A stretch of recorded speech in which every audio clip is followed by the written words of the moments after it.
জনাব জাকারিয়া সুমন ভাইয়ের একটা মেসেজ দেওয়ার জন্য।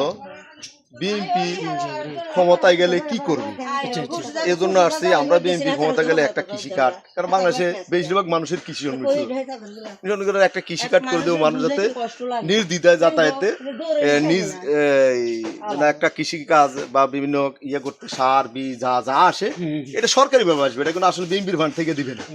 বিএনপি ক্ষমতা গেলে একটা ফান্ড তৈরি করবে, ওইটা থেকে সরকারি ভাবে আপনার কাছে আসবে। আর একটা হলো ফ্যামিলি কার্ড। একটা ফ্যামিলি কার্ড, বাংলাদেশের বেশিরভাগ পুরুষই বাইরে থাকে, বিদায় একটা ফ্যামিলি কার্ড করে দেওয়ার জন্য মহিলাদেরকে একটা ফ্যামিলি কার্ড করে দিবে।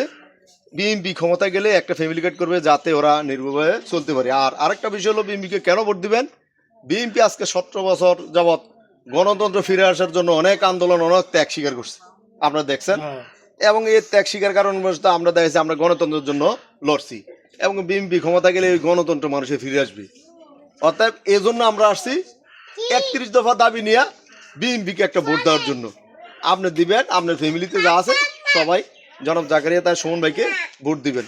ভোট দেওয়ার কারণে কি হবে, বাংলা আমরা দেখেছি বেশি বিপুল ভোটে যদি সুমন ভাইকে পাস করে দিতে পারি, তাইলে দেখেছে সুমন ভাই আল্লাহ যেহেতু ভবিষ্যতে আগামীতে মন্ত্রী হতে পারে। যদি মন্ত্রী হয় তাহলে আমাদের ধরেন যে এ বোরা থানায় উনি বলছে, সুমন ভাই যেটা বলছে যে আমাদের আওয়ামী লীগ, বিএনপি, জাতীয় পার্টি, জামাত আমার কাছে কিছুই নেই, সবাই আমার কাছে, আমি যখন একটা এমপি হব সবাই আমার কাছে সমান, আমি সবাইকে সব সমান প্রাধান্য দেব, বুঝছেন। তো এই জন্য আমরা বিএনপি পক্ষ থেকে আসছি, আমাদের দানেশ্বরে একটা ভোট দিবেন।